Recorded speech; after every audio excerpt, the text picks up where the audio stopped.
បងប្អូនអើយកូននាគបាឡាញ់ខ្ទឹមសឃើញកូននាគតូចតូចខ្ជូតខ្ជូតអញ្ចឹងមែនប៉ុន្តែរសជាតិគេវិញណាឆ្ងាញ់ខ្លាំងណា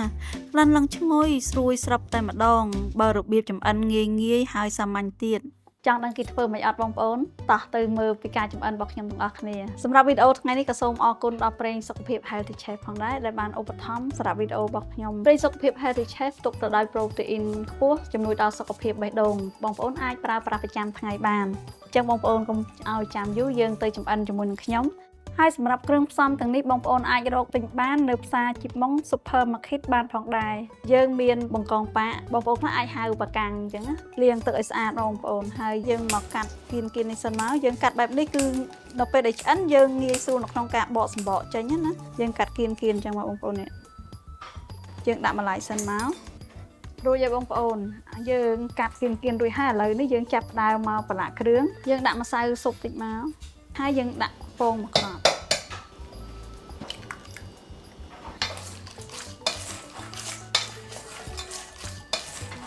ប្រឡាក់អញ្ចឹងរួចហើយយើងចាប់ផ្ដើមមកដាក់ប្រេងហើយបើយើងដាក់ម្សៅពីលើបងប្អូនហើយថ្ងៃនេះខ្ញុំប្រើប្រេងសុខភាព Healthy Chef យើងប្រើប្រាស់ប្រេងសុខភាព Healthy Chef ធ្វើឲ្យតែយើងប្រើប្រាស់ជាប្រចាំថ្ងៃបងប្អូនក៏ប៉ុន្តែ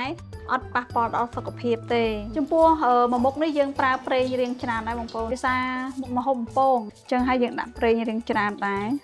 ឆ្លៀតពេលយើងដាក់ប្រេងឲ្យក្តៅអញ្ចឹងយើងមកប្រឡាក់ម្សៅនេះខ្ញុំប្រើម្សៅបំពងបងប្អូនយើងច្របល់ឲ្យសព្វតិចណា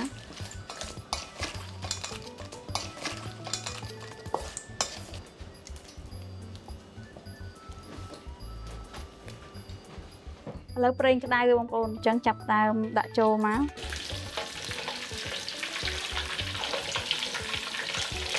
យើងស្រោចអញ្ចឹងតិចសិនមកបងប្អូនដោយសារយើងស្រោចអញ្ចឹងដើម្បីឲ្យម្សៅហ្នឹងវាជាប់ជាមួយនឹងបកងរបស់យើងបានល្អតិចមកចាំយើងតម្លាក់បកងចូលឥឡូវនេះខ្ញុំចាប់ដើមតម្លាក់បកងចូលហើយ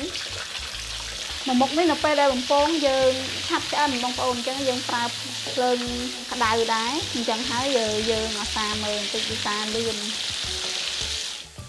បងប្អូនឆ្អិនហើយ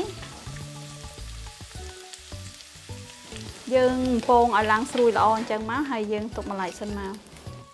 យើងបំពងបកងយើងរួចហើយបងប្អូនឥឡូវចាប់ដើមមកចិញ្ច្រាំខ្ទឹមសយើងប្រើច្រើនដោយសារយើងត្រូវការយកខ្ទឹមសហ្នឹងទៅបលែងមួយកូននាគអញ្ចឹងហើយយើងត្រូវការប្រើខ្ទឹមសច្រើន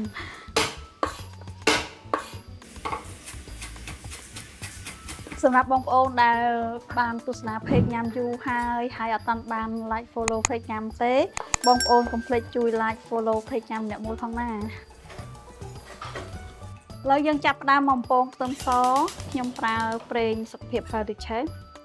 យើងបំពងខ្ទឹមយើងប្រើប្រេងរាងច្រើនតិចមកបងប្អូនប្រើមកល្មមមកខ្ទឹមយើងច្រើនដែរតែប៉ុណ្ណឹងមកយើងអត់បំពងទាំងអស់ទេបងប្អូនយើងត្រូវទុកខ្លះដើម្បីយកទៅឆាទឹកសអញ្ចឹងហើយយើងបំពងចំល្មមទេឥឡូវនេះខ្ទឹមយើងក្រហមល្អហើយឈ្ងុយល្អហើយបងប្អូនខ្ញុំចាក់ទុកសិនយកតែកាកខ្ទឹមហ្នឹងយើងអត់យកប្រេងទេណាបងប្អូនមុននឹងយើងទៅឆាទឹកសយើងមកលាយបន្តិចសិនដំបូងខ្ញុំដាក់ទឹកត្រីចូលរួចហើយបន្ថែមជាមួយនឹងស្ករសប៊ីចេងទឹកម្ទេសនេះយកពណ៌ផងរសជាតិផងខ្ញុំដាក់ចូលមកទឹកក្រូចឆ្មាបន្តិចចំពោះរសជាតិយកបែបឡមជូរផ្អែមបងប្អូនឥឡូវយើងមកឆាទឹកសចុងក្រោយបងប្អូនឆាទឹកសហើយយើងស្រោចពីលើគឺរួចរាល់ហើយខ្ទះយើងក្តៅហើយយើងដាក់ប៊ឺចូលយើងប្រើប៊ឺបែបនេះក្លិនឈ្ងុយល្អបងប្អូនយើងប្រើប៊ឺខ្ទឹមសយើងច្រាំហ្នឹងបងប្អូនដាក់ចូលមកយើងកូរចុះកូរឡើងកូរឲ្យខ្ទឹមហ្នឹងឡើងក្លិនឈ្ងុយតិចមករួចហើយយើងបន្ថែមជាមួយនឹងទឹកសោសដែលយើងលាយហ្នឹងចាក់ចូលមក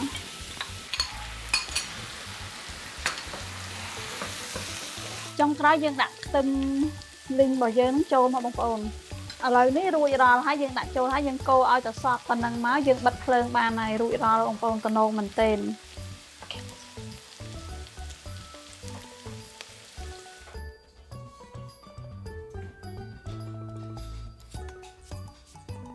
រួចរាល់ហើយបងប្អូនឥឡូវនេះយើងមកស្រោចទឹកសោះរបស់យើងពីលើចេះមកឈ្ងុយមែនទែនបងប្អូនសម្រាប់ កូននេះបន្លែងខ្ទឹមសរបស់ខ្ញុំកូននេះនេះទៅញ៉ោរៀងតូចបន្តិចទិញអត់បានធំមកបងប្អូនអញ្ចឹងហើយសម្រាប់រសជាតិថ្ងៃនេះវិញរសជាតិបែបប្រៃឡំហើយជូរផ្អែមបងប្អូនមុខនេះបងប្អូនអាចសាកល្បងចម្អិនញ៉ាំបានងាយស្រួលនៅក្នុងការចម្អិនហើយឆ្ងាញ់ទៀតផងអញ្ចឹងសម្រាប់វីដេអូចម្អិនរបស់ខ្ញុំថ្ងៃនេះគឺមានតែប៉ុណ្្នឹងទេបងប្អូនកុំភ្លេចជួយ like share comment វីដេអូរបស់ខ្ញុំទាំងអស់គ្នាផងណាអរគុណ